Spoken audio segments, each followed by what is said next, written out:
Hola, ¿qué tal? Bienvenidos a La Pepa. Este es un programa de Canal Capital y de lasillavacía.com, donde buscamos explicar en profundidad esos temas que son de interés para usted. A lo largo de la negociación del proceso de paz, en la discusión que se planteó en el plebiscito y ahora que se está dando un proceso de implementación de los acuerdos con las FARC, se ha hablado muchísimo de reconciliación. Se habla de reconciliación en muchos niveles, pero en realidad es un concepto que genera muy poco consenso. Hay muchas instituciones y medidas en el acuerdo de paz que apuntan a una reconciliación nacional, así lo dice el mismo texto, y hacen que este término, que esté en todas partes, pueda perder su significado. Para hablar del tema tenemos a dos invitados que han trabajado muy cerca en este aspecto, no solamente en Colombia, sino en procesos de otras partes del mundo. Ellos son María Emma Wills, ella es asesora de la Dirección General del Centro Nacional de Memoria Histórica, es politóloga y tiene un doctorado en estudios latinoamericanos. Bienvenida. Gracias, Eduardo, por esta oportunidad. Y también tenemos invitado a Alejandro Castillejo, él es director del programa de estudios críticos de las transiciones, es antropólogo y tiene un doctorado en antropología. Bienvenido. Eduardo, gracias. Ellos dos también son miembros de La Silla Llena, donde han escrito y han compartido muchas de estas reflexiones que vamos a tener el día de hoy, y con ellos vamos a ver qué saben los que saben.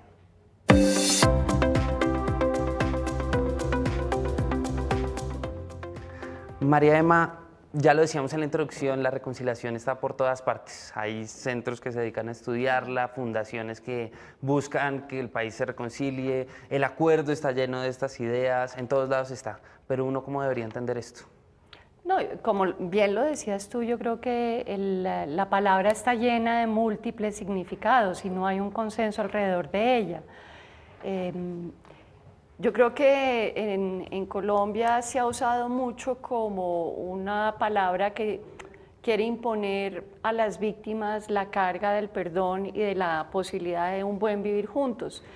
Y yo creo que hay que ampliar el significado de reconciliación. Yo creo que en esta transición lo que requiere el país es básicamente aprender a vivir juntos en nuestras diferencias, en nuestras contradicciones, respetando al contradictor. Es una palabra, digamos, lo que requiere el país para mí más que reconciliación, que en todo caso evoca como la necesidad de querernos mucho todos, es respetarnos todos, reconocernos como sujetos de derechos, reconocer que somos plurales, reconocer que tenemos distintas narrativas del conflicto, reconocer que hay distintos responsables. Entonces creo que para mí mi palabra preferida para este momento de transición es reconocimientos más que reconciliación. Alejandro, ¿usted está de acuerdo con esta idea? ¿Cómo se debería entender la reconciliación más en esa óptica? Yo a veces hablo del evangelio global del perdón y la reconciliación, entre otras cosas, como el gran discurso que se ha instaurado a través de múltiples mecanismos, y reconciliación es sencillamente un término que a mi modo de ver carece con frecuencia de significado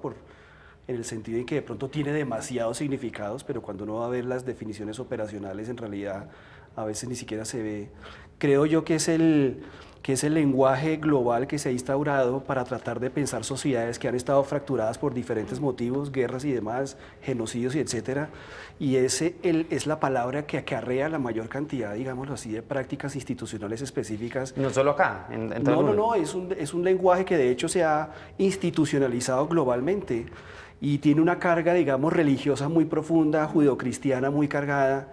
Y en este momento creo que es el único término que tenemos a la mano para hablar de estas cosas, y con María Emma también estaría de acuerdo en que es un término que trata de evocar la necesidad de la unidad luego de grandes y largos periodos de diferenciación y confrontación, pero hace parte de un discurso global sobre estos temas y es un concepto específico, un término específico que congrega demasiadas cosas a veces. María Emma y Alejandro, les invito a que vayamos a la calle a ver qué preguntan en la calle.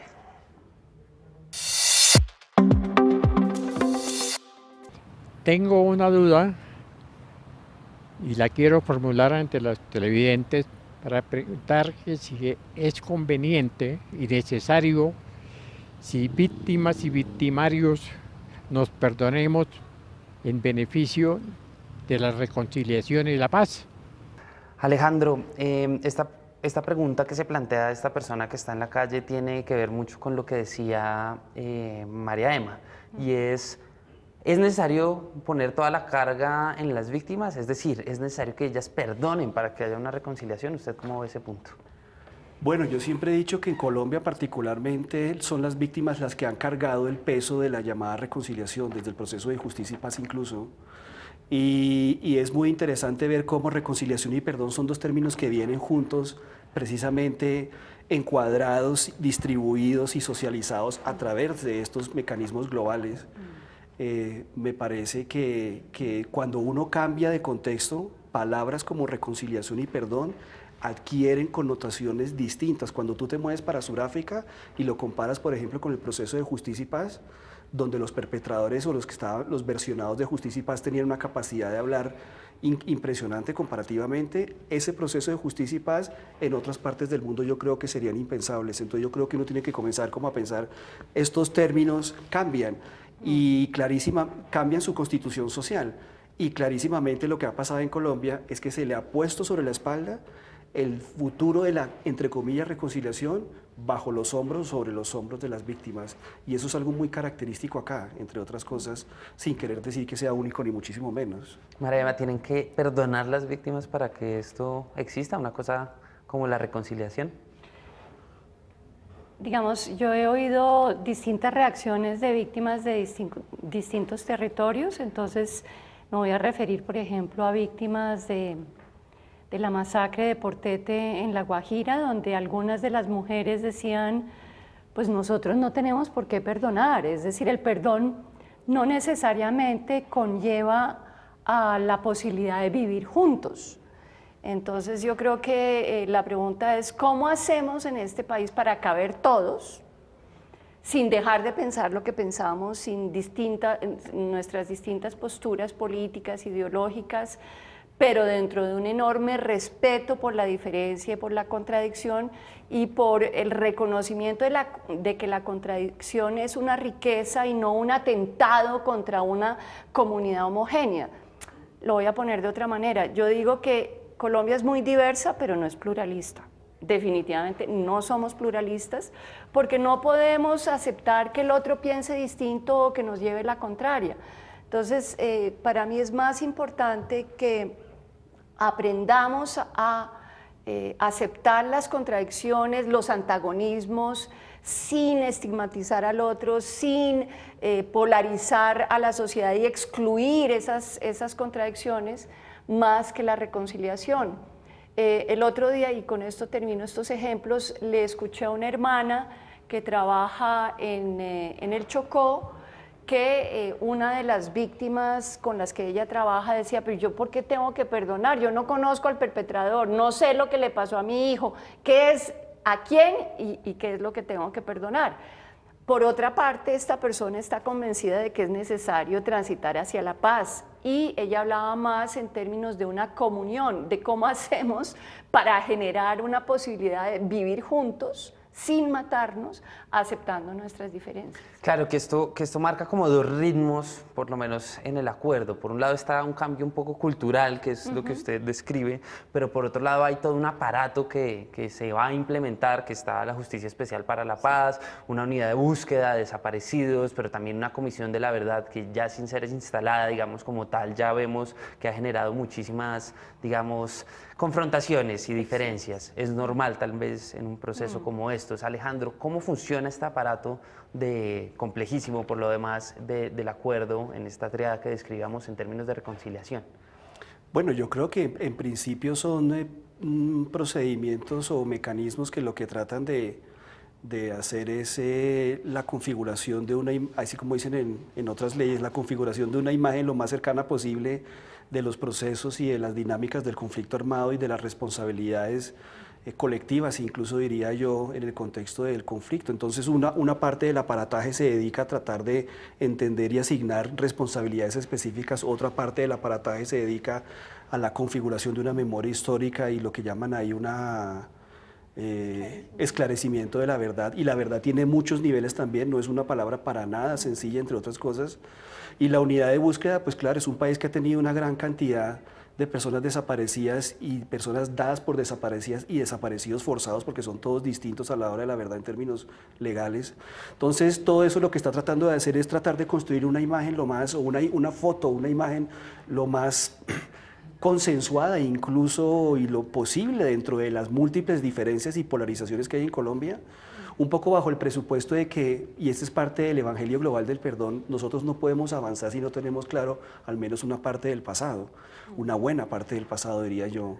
Entonces, y también, pues, por supuesto, se sustenta sobre la idea de que las sociedades se liberan del trauma y de la violencia a través de la verdad, a través de la palabra, a través de la memoria. Son como los presupuestos que hay. Yo creo que estos aparatajes se encargan de eso, de tratar de moverse hacia adelante, tratando de dejar el pasado, suena ridículo, atrás.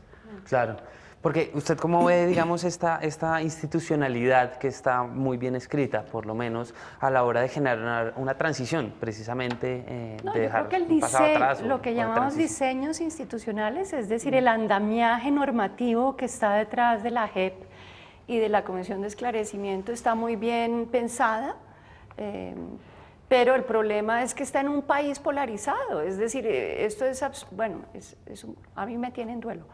Es como que la transición arrancó en términos de diseño institucional y de una serie de cuestiones normativas, pero en términos sociales lo que vemos es un país cada vez más polarizado. Hay una ruptura entre la normativa y lo que aspira la normativa y el proceso en los territorios y en la sociedad en general, donde básicamente lo que vemos es más y más polarización. Es decir, la polarización no está mal, las democracias Claro, pero allá iba mi punto, Sí, y es como, pues no es normal que se haya tanta polarización. digamos, yo creo que la conflictividad es normal. Lo que a mí me disgusta es que esa conflictividad se transforma rápidamente en una guerra, no en una disputa o una conversación con distintas posturas, sino realmente en una guerra simbólica, porque las acusaciones que van y vienen son acusaciones de alto calibre que pretenden erradicar, o si se quiere, echar de la comunidad nacional a quienes hacen parte de estas instituciones. Entonces, a ver, lo digo voy a tratar de decirlo de manera más pedagógica. Todas estas instituciones pretenden generar conversaciones difíciles entre posturas muy distintas, pero si de entrada uno de los actores que está convocado a participar dice yo no juego porque esto es ilegítimo, esto digamos, y acusa moralmente a quienes hacen parte de, por ejemplo, la comisión que va a designar a las personas, ya se empiezan a oír rumores de que son guerrilleros vestidos de civil, en fin, unas cosas que uno dice, realmente el país no está al mismo ritmo que avanza la institucionalidad y eso hace temer porque limita el potencial de capacidad de generar eso que yo llamo esa comunión, esa posibilidad de un buen vivir juntos. Alejandro.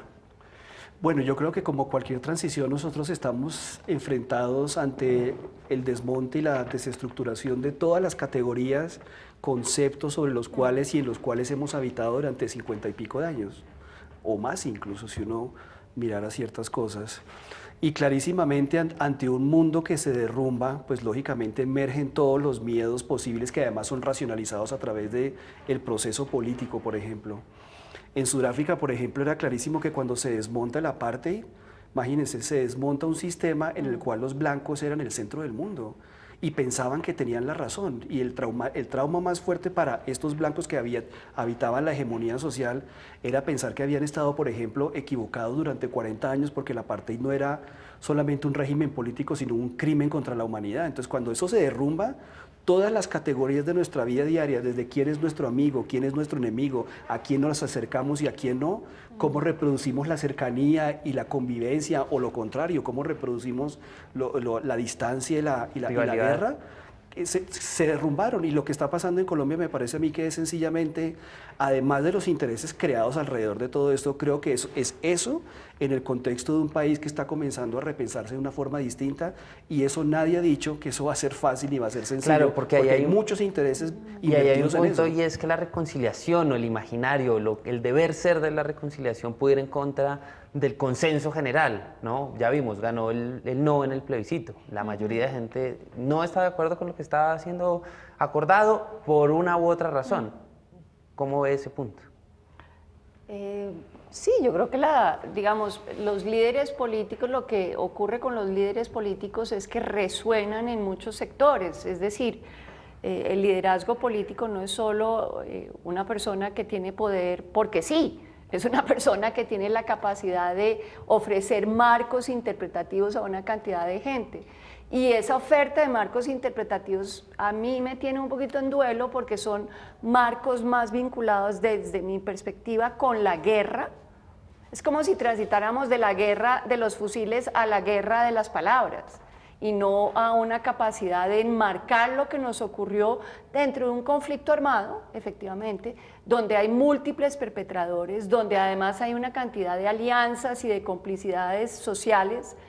Y por lo tanto, no sé, es como que yo entiendo lo que dice Alejandro y me parece que es muy acertado. Se está derrumbando una forma de ver el mundo y justificar el mundo que vivíamos, pero la transición es muy difícil en este momento porque la animadversión de los marcos interpretativos que se están ofreciendo a la opinión pública para mí tienen que ver más con el mundo que se está derrumbando que con el futuro. Sí, de acuerdo. ¿No? Es como que yo aspiro a ver a los líderes políticos ponerse a tono para ofrecer discursos más a tono con lo que estamos viviendo y no lo vemos. Entonces, por eso pienso que, por ejemplo, líderes espirituales de comunidades de fe, no solo católicas, sino evangélicas, líderes espirituales de comunidades étnicas, líderes espirituales afrodescendientes, tienen que cumplir un papel que no están cumpliendo nuestros políticos, ofreciendo discursos donde primero reconocemos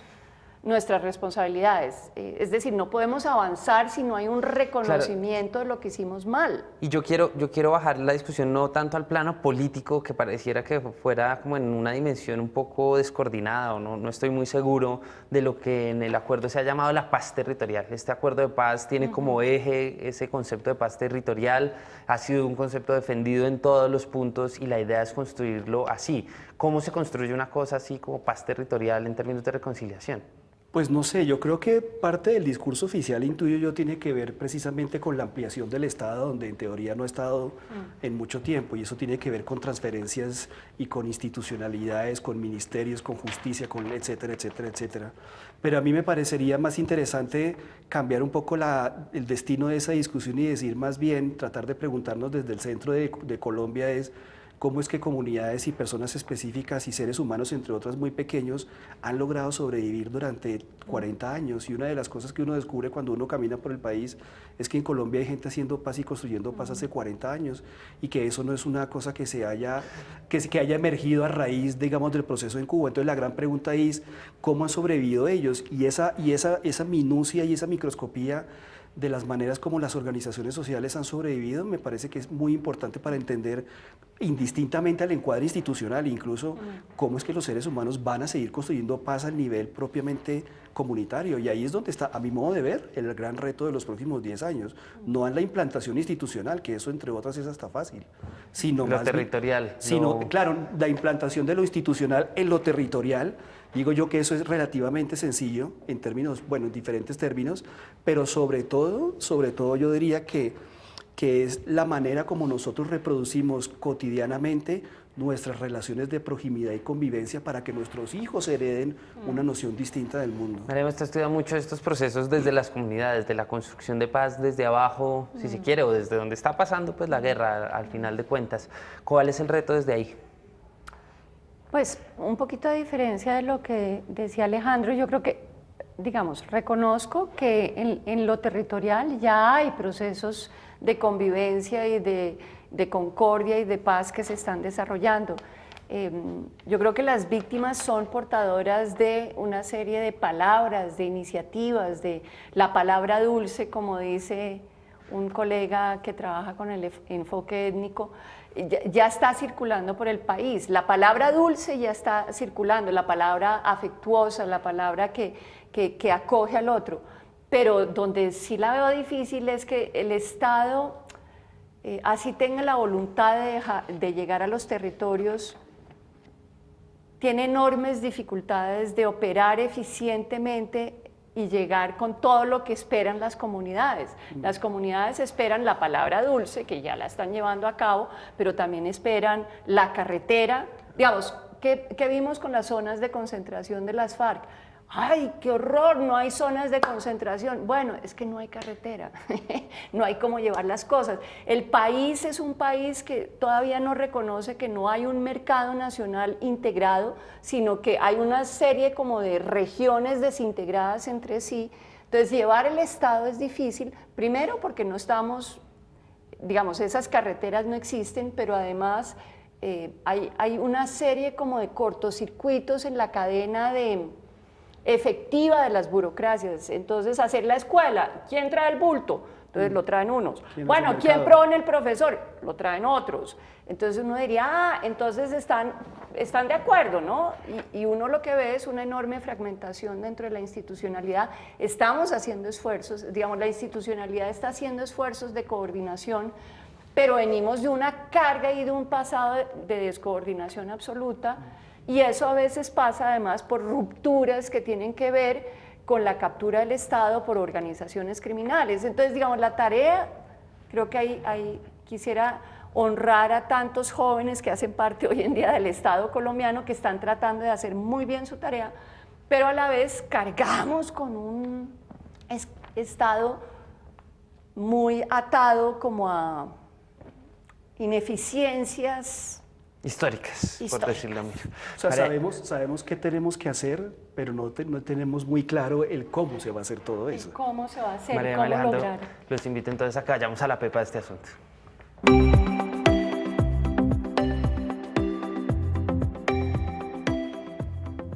Hoy estamos hablando de reconciliación, un término que se usa mucho, pero cuyo significado no está muy claro. Alejandro, ¿cuál es la pepa de esa palabra? Sencillamente es que es el único término que tenemos para hablar de convivencia, comunalidad y de una serie de elementos que van a ser centrales en nuestra imaginación social del porvenir, como digo a veces. Eso. María Emma, ¿cuál es la pepa de este asunto? La pepa de este asunto es que definitivamente yo aspiro a tener líderes políticos que se pongan más a tono con esa opción de futuro que en este momento se está dibujando con todos los esfuerzos que está haciendo el Estado colombiano. Creo que nuestros políticos se tienen que poner más a tono con este momento histórico, esta coyuntura crítica donde podemos cambiar esos 100 años de soledad o seguir en medio de la soledad. La soledad. María Emma, Alejandro, muchas gracias por haber aceptado la invitación a este programa, y a todos ustedes recuerden que La Pepa es un programa en alianza de lasillavacía.com y de Canal Capital. Nos pueden escribir a nuestras redes sociales, @lapepa_oficial, o a la del canal, @canal Capital, también a la de La Silla Vacía, @La Silla Vacía, para contarnos qué tema quieren que tratemos con dos expertos como los de hoy. Este programa también queda en el YouTube del Canal Capital y de La Silla Vacía, para que ustedes lo puedan ver una y otra vez y compartir. Hasta la próxima.